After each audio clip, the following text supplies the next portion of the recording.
Another banner year. For us, every detail about this show is important, and sometimes the things we do are little Easter eggs. Like in the pilot, Emma wished on a blue star candle, which of course, you know, from Pinocchio, you wish on the blue star and the blue fairy comes down. In the specificity of each prop, I think adds to the texture of the show. But it isn't easy. We're in 3 different worlds in any one episode. So sourcing things is often a challenge. We rely a lot on altering existing things and building from scratch. And so we'll often have, again, like an idea or an inspiration, and Bill will come back with a bunch of choices, and we go from there. Where you're going, you're gonna need this. One of my favorite moments I remember was when we were talking about the sword for Emma, her father's sword, in the case, and he brought out, it looked like a big old guitar case. And I happen to have a Fender guitar case under my bed at home, and I thought that that might be an interesting suggestion to throw into the mix, and I did, and you know, everybody kind of embraced it. Your father's sword. We wrote in the script, Gold pulls out a case, and inside it, he opens it, and it's Emma's sword. And having Bill do the guitar case just added to the texture of it. Everything that we pick up in this show is special and has been well thought out. Some of the props for Snow White's character are pretty interesting. She's a badass in fairy tale world as Snow White. There was an episode where she had stormed the castle with her band of bad guys, and we had her all done up in ninja weapons. She had weapons in her boots, she had knives down her top, she had a couple of knives strapped to her back. Stop trying to talk me out of this. The castle is secure. I'm going. Keep the little knife between your tuffets. I promised I would come alone and unarmed. It's a parley. There are rules. You're too noble for your own good. I'm not. But enough of you have risked your lives because of something that's between the Queen and me. Our props department is incredible, and the things that they come up with and share with us, you know, very real antiques and real weapons. She had a great bow and arrow package that we put together. We made her bow out of laminate bamboo flooring. We planed it down to a very fine level, and you could bend it very easily. It still looked big and beefy. We wrapped it up with leather. It was a great prop. Thought it was one of our best. I was very proud of that. Prince Charming, he started off as a shepherd and evolved into a prince, and his props had to keep pace with him throughout that transformation. The props that I mostly use are a sword or a bow and arrow, but mostly the sword, so it's become kind of like an extension of my arm. Again, we use the bamboo laminate to make the blades. They're strong and very fast, and he looks great when he gets into character and starts flashing them around. Had enough? Never.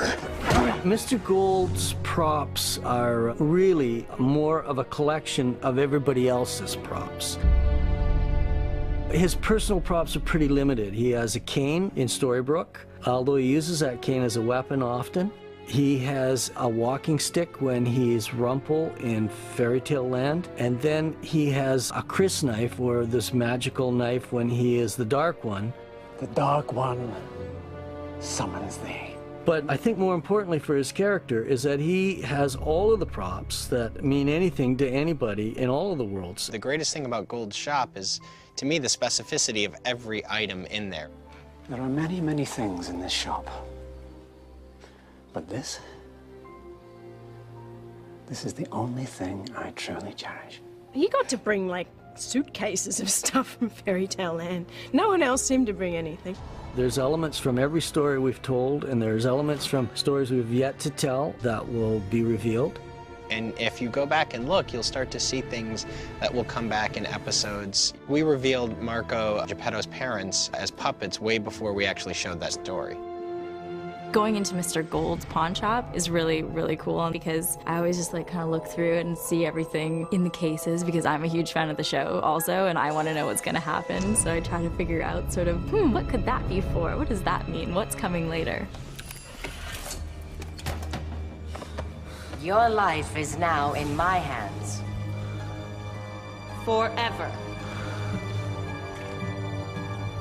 The heart is one of my favorite props.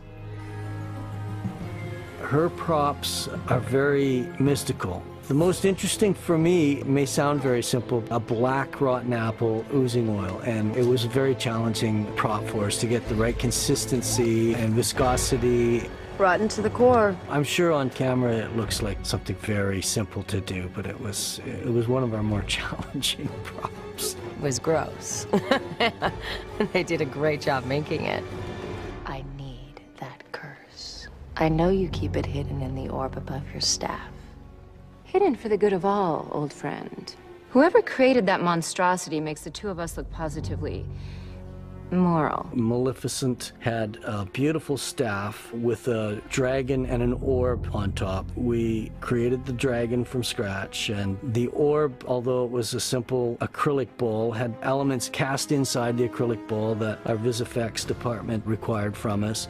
And even the staff, we sourced from a wonderful character on the East Coast of the United States who spent the last 20 years of his life sourcing out sticks that had unusual shapes. And it was just the perfect touch to this magical staff that Maleficent used as her hero prop. My liege. I've been able to look at and play with a whole bunch of really cool props. It's a big challenge. It's a very interesting show for props. One of the great things about Bill is he's like so creative and just brings so much inspiration to his choices.